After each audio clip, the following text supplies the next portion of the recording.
reason to have fuse boards that just wind you up. There's little design things that just wind you up, and you're like, why is this even making my life such a headache? It should be a nice fuse board to change. It should be absolutely fantastic, but it's not. It just drives you insane.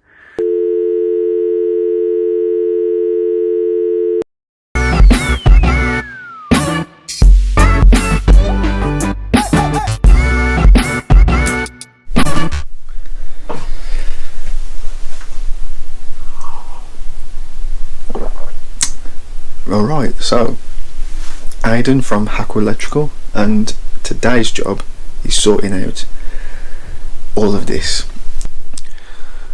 Because there's so much to sort out, our plan is to stick this temporary fuse board up, which has got some sockets on, stick that up there out of the way, and we've got an extension lead, so freezers, fridge freezers, all that, and most importantly the kettle can can all be powered up and they can carry on life as normal without stuff melting everywhere. Hopefully we should be okay time wise, but as you can see there is a lot to sort out. So yeah, that's our plan, is to get all of that into one board. And the board we are using is Verso.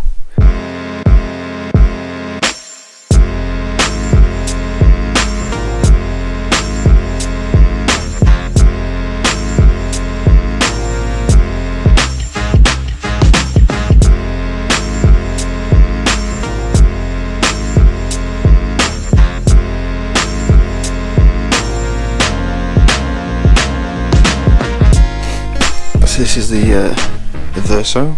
The packaging is quite nice matte finish, a bit different to any other brands really, with the gloss finish that they usually do. So that's one thing. As you open it up, you've got your sticker pack, which comes fully flat and not folded and creased, which is a bonus. Nice little emblem there. I thought it was magnetic at first to hold the lid up. So first look, SPD sits off to the side. This is quite smart.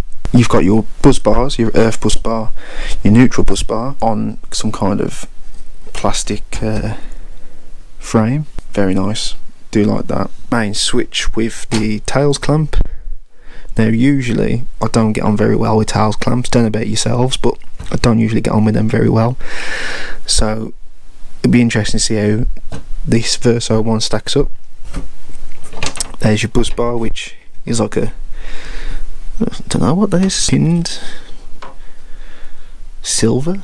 Ooh, I might tap that in actually down the jewellers if it's silver. On the bottom here, some information on your torque levels, which is handy, because you don't always.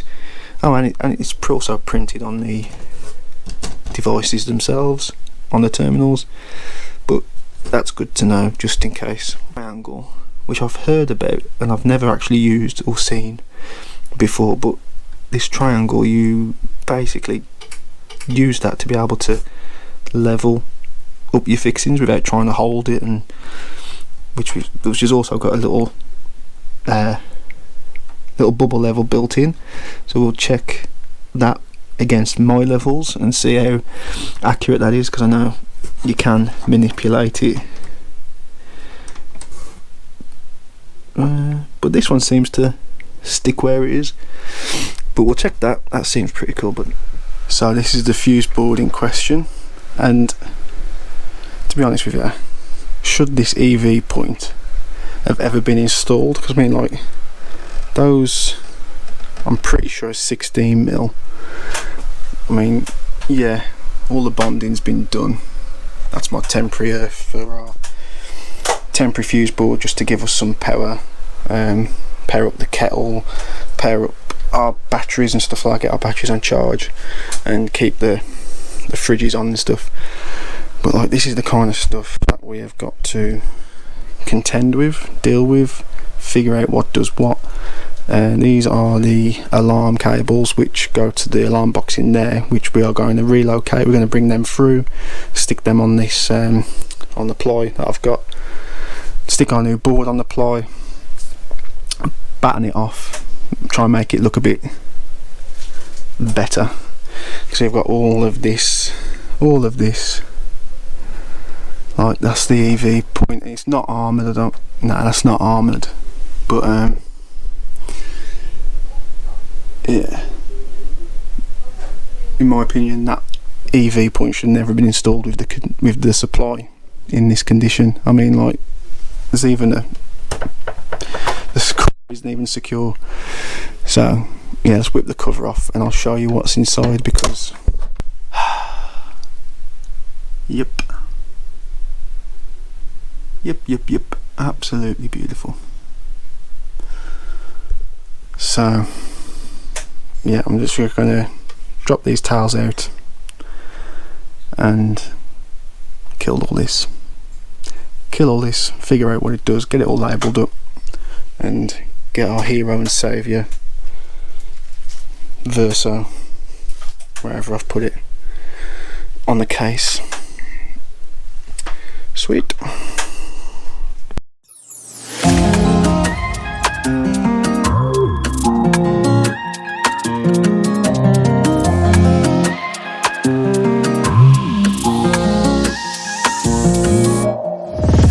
So this is how we are getting on.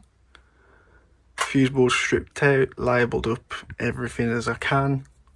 Now we've got to deal with this. So this is the supply in, and then it's supplying all sorts of stuff, but it just goes from there to there, and that's the supply into that, which goes off and does this and this, and then all of these which go into this box as well. Oops. What does what? Take out what's not needed, what's not needed, to try and neaten this up as much as possible. This is all the alarm cable. We're going to disconnect that, pull it through and mount the alarm box on the wood that we're going to put here. We're going to get rid of this. This is the supply to the alarm, so we can just pull in a new supply for that, put a spur here and pull in a new supply for that, get rid of this.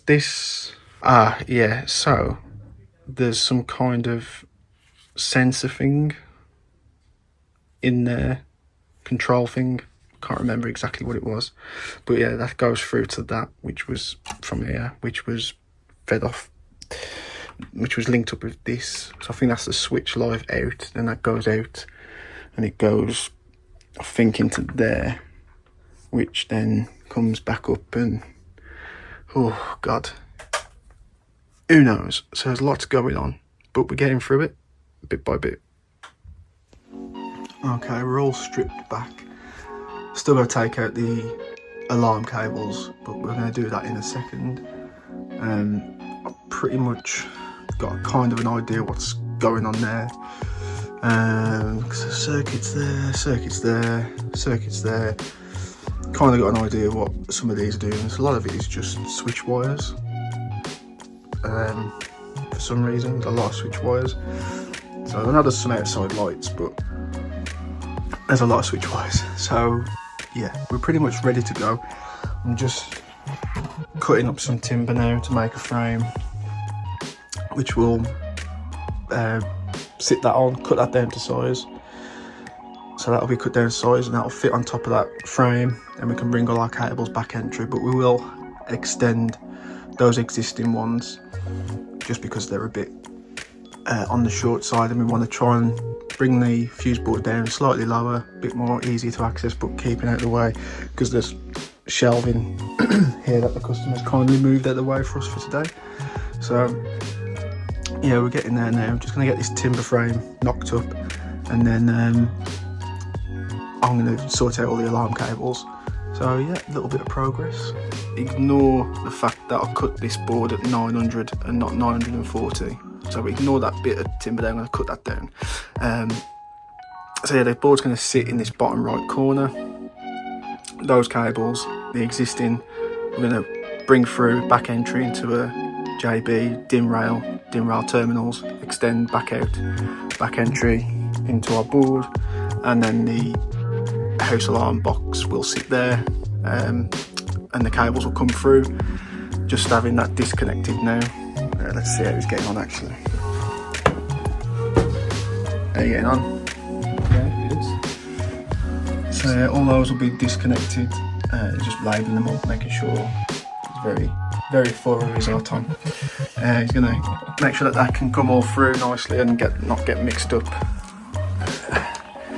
And that'll sit there nicely, so it gets it out the downstairs loo and into the garage, where Verso boards come with a variety of grommet strips and blanking plates in the back.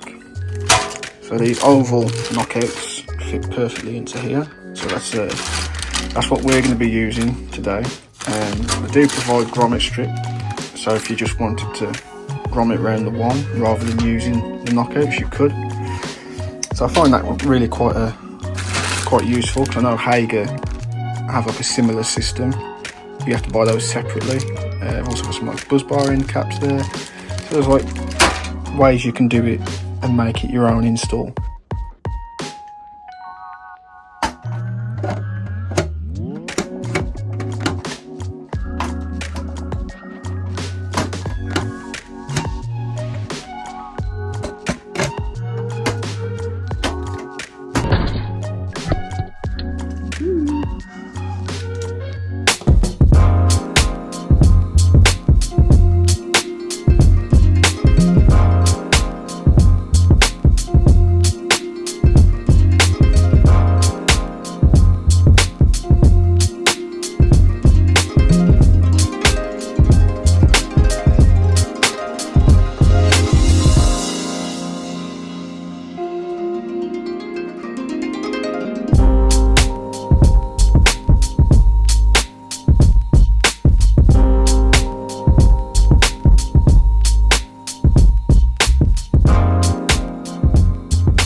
So I've done a few circuits, and because I was here yesterday, I had to just fill the board up with RCBO so the buzz bar wasn't exposed. And I've now got a 6 amp where I need a 20 amp. So I've got the buzz bar in. So let's see if you can remove a device without having to drop the buzz bar out, because that's what you have to do on a different brand. You have to drop the buzz bar out to get them out. So let's see. Got it. So it's unclipped, loosened off.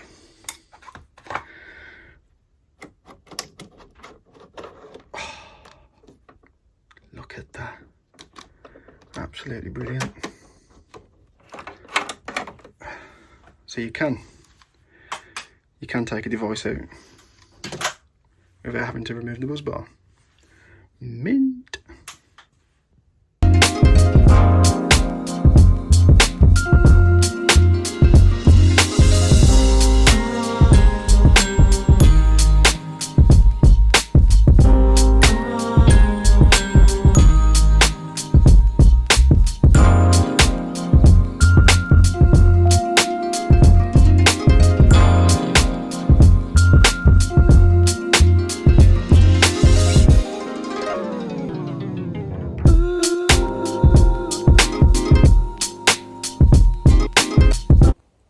Okay, our board is practically all installed now.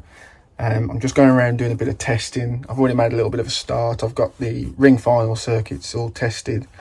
Did do some insulation resistance between live and neutral together to earth on the ring main, just because obviously there's stuff plugged in and I can't get to everything to unplug everything. So we're testing, combining those to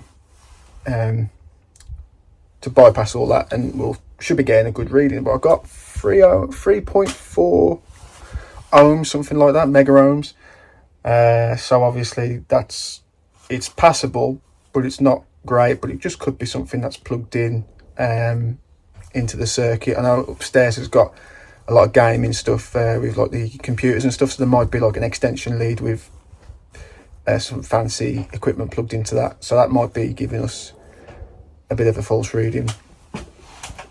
So, but it's over 1 mega ohm. I mean, it's over 2, so you know it technically passes, but it could be something to just keep an eye on in future as we go along in the future with looking after this property and doing other works that possibly on that circuit. Yeah, so. It's been. I'll get the covers off. I'll get the covers off these and show you what's in there. But, you know, we've got DIN rail terminals, end caps, old circuit cables, which were very tight. You know, I mean, it's not ideal. We've got this pipe work, but they're not pressing up against it. A bit of a gap. That I'm pretty sure that's just a cold water feed for the tap that's there. So this isn't going to get hot. You know, there's literally not a lot I can do. It's just the way that they originally come in, so it's not ideal, but they're not touching. Yeah, there's the old alarm cables that come into here now.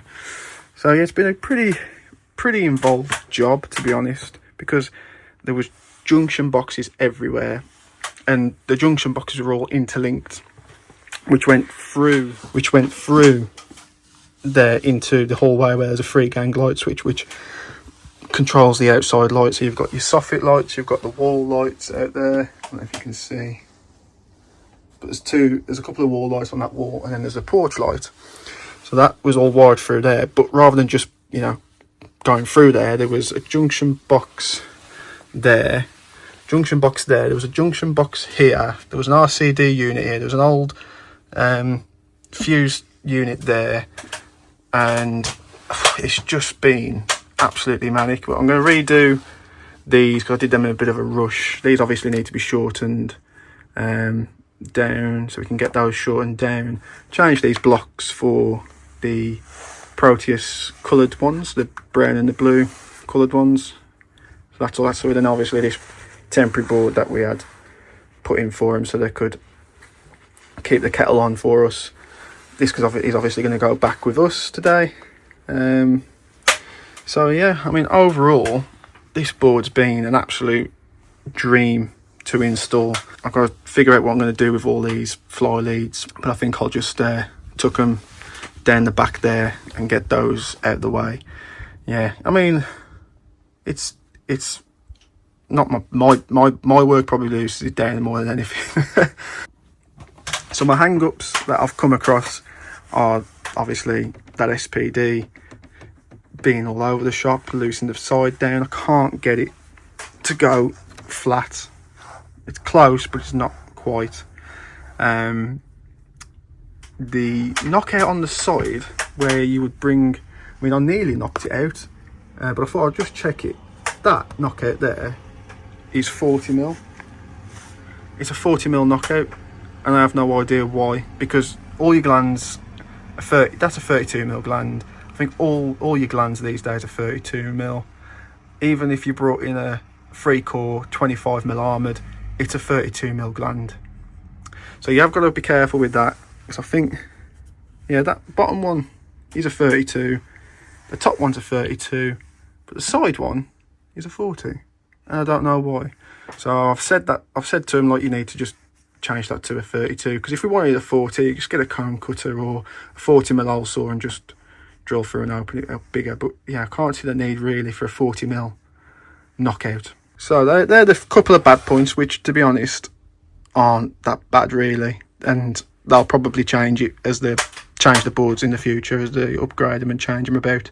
So let's go through the good things about this. So obviously you've got your powder coated finish, a nice matte white finish. Now if they ever decide to go and produce any other colours like a matte black, ooh, that's gonna be lovely. The devices do not tilt, from what I've experienced anyway. They are all nice and straight, they don't go off to the side. The DIN rail, that is powder coated. You've got plenty of space between the bottom of the board and the buzz bar. The buzz bar comes insulated, and you know, I've had one brand before where the insulation actually just slides around. I don't know how they've managed to get it to stay where it is, but it doesn't move. It's nice. It's a nice shallow buzz bar, gives you plenty of space in the bottom. Those knock-in grommets, they come as standard with the board. Rather than trying to fiddle around with grommet strip, you just whack those in You can take out devices without having to drop the buzz bar. This is like Hager territory technology here, because you know, with another brand that's similar priced, you do have to drop the whole entire buzz bar, and it just drives me insane. So that's a nice little feature. The tails clamp goes over the tails. You don't have to feed it through, it goes over. I mean, absolute dream. And I don't know if you've noticed on a different brand that's similarly priced, clamp is slightly further back, I think. So yeah, so when you're trying to bring your tails in, they don't just line up and go directly in nice. You have to fight them basically, and that's why I tend to just throw the tails clamp away, because it just does my sweding. So I mean, what is the real need in the tails clamp? I've got a gland there, I've got the clamp there, you know. I mean, okay, if I'm coming rear entry and I've got no gland, then yeah, it's a good idea to have the clamps. But this one, it works with you. You can take it off, fit your tails, get them in the main switch, clamp them down, and you're away. It's done. No trying to feed through and all that crap. Does my sweding. This buzz bar it's superior. It's absolutely, I mean, ignore that bubble, I'm pretty sure my ball's straight. This buzz bar is absolutely top notch. You know, I absolutely love it. It is really good, nice and solid. There's plenty of space behind. It's just a nice board, and I can't believe that these guys are producing this type of quality at this price point. You know what I mean? It just proves that it can be done, and there's no reason to have fuse boards that just wind you up with little things that just, like, you know, there's little design things that just wind you up, and you're like, why is this even making my life such a headache? It should be a nice fuse board to change. It should be absolutely fantastic, but it's not. It just drives you insane, you know. So it's nice to actually have a board that's well priced, good quality, lots of little things that they've thought about that make a difference, and just make the old experience of fitting a fuse board a lot better for us Sparkies. It's not just the fuse board as well. You know, Will, he's got his Talked Up podcast. He talks a lot. He talks a lot about the regs. He knows his onions, and you don't see any other manufacturers doing that really. I am converted. I will be honest. I am converted. This is a brilliant fuse board, and my go-to is CP fuse box. I'm not gonna lie. I do tend to go that route because of the price point, and they are, you know what you're getting with them. It's a bit like going to Greg's. There's a cafe next door that you should really go to support, but you know, there's a Greg's next door. You know exactly what you're going to get, and it's not as good really. Quality, you don't get exactly what you want. Like, you're probably anchoring for a bacon and egg sandwich, but you have to go in and get a bacon and omelette bap that's dry, or they've put all the sauce in the corner.